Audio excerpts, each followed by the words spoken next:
One of the really amazing things about Islam, and what caused me as a young man in North America to accept it as a way of life, is not only does Islam encourage us to accept the existence of our Creator, but also it pushes us to look into His creation, at the variance in colors and languages and cultures, and respect the power of this divine force through His creation. One of the most basic facts in Islam and most important beliefs is that there is a Creator.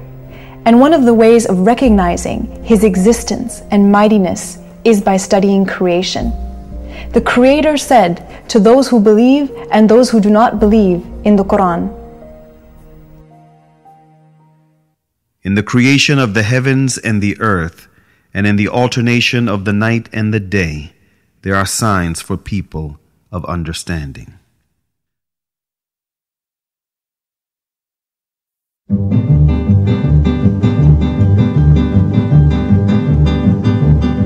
After deep thinking, many ancient and modern philosophers reached the fact of the existence of a supreme being who created this universe and is maintaining it continuously.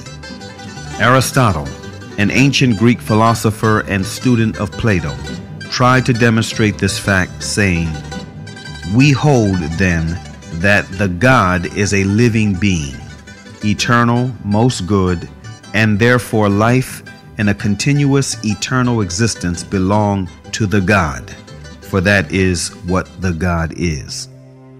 If people look around them, they will see the intelligent design everywhere and in their own selves.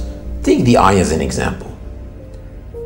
The light reflects on the object and then reflects on our eye retina, where it is transferred into pulses to a place in the brain called the center of vision. And it is probably one of the darkest places in the human body because it is completely insulated from light. It never saw the light.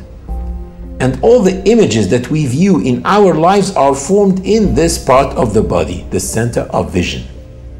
We see all these bright, sharp, three-dimensional images in this part of the body, while thousands and thousands of engineers in TV factories are trying to come up with an image as sharp, bright, and clear, but still they cannot. And if someone claimed that TVs that we have at home just came by chance, atoms accumulated and made those TVs, no one will believe it. But still, some people believe that the vision system came by chance. Same applies for hearing, taste, the way kidneys work, the way livers work, etc., etc. The Creator said in the Quran, "Were they created without a creator, or were they their own creators?" René Descartes, a noted French philosopher and one of the most influential thinkers of modern times, was led to belief in God through doubt. He doubted that there is God, but doubt meant to him that he thinks, which in turn meant that he exists, which therefore meant that he was created. And since he did not create himself, therefore someone else must have created him, and that one should be the source of life.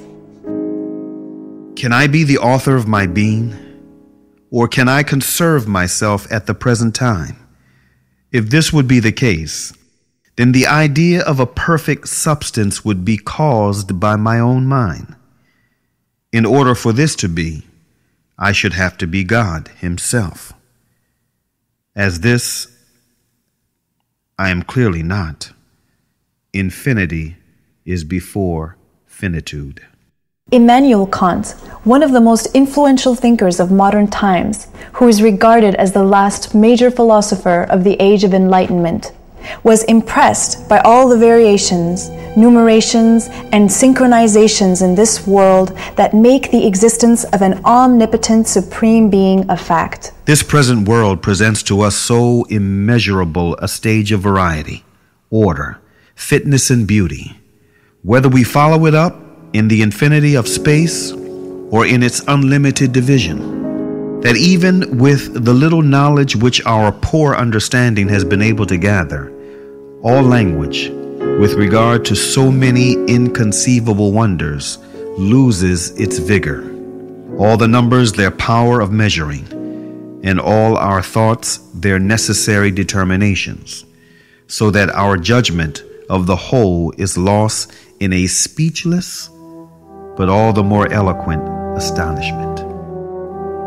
And in another message which encourages people to reflect upon the signs of the Creator in the universe and in themselves, the Creator says, "We will show them our signs in the universe and in their own selves, until it becomes manifest to them that this is the truth."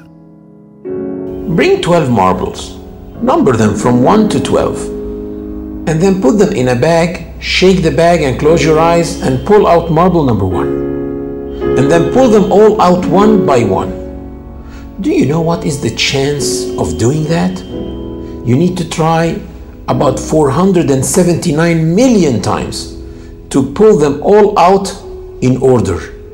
So if putting 12 marbles in order is that impossible, what do you think the chances of having this entire universe come by chance, with all its systems, with all the precision, the synchronizations, the variations, the infinite numerations?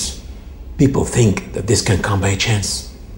Fred Hoyle, a famous English mathematician, expressed the impossibility of formation of higher life forms without a creator.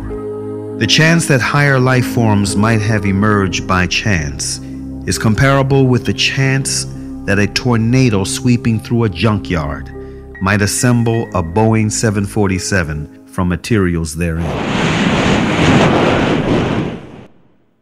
Every evolutionist's attempt in the 20th century to account for the origin of life have ended in failure. Jeffrey Bada, a professor of geochemistry and a leading advocate of the theory of evolution, confesses this fact in the February 1998 issue of Earth, one of the leading periodicals of evolutionist literature. Today, as we leave the 20th century, we still face the biggest problem that we had when we entered the 20th century. How did life originate on Earth? After lengthy studies and several experiments, the famous French biologist Louis Pasteur refuted the foundation that lays ground for the theory of evolution. Can matter organize itself? No. Today there is no circumstance known under which one could affirm that microscopic beings have come into the world without parents resembling themselves.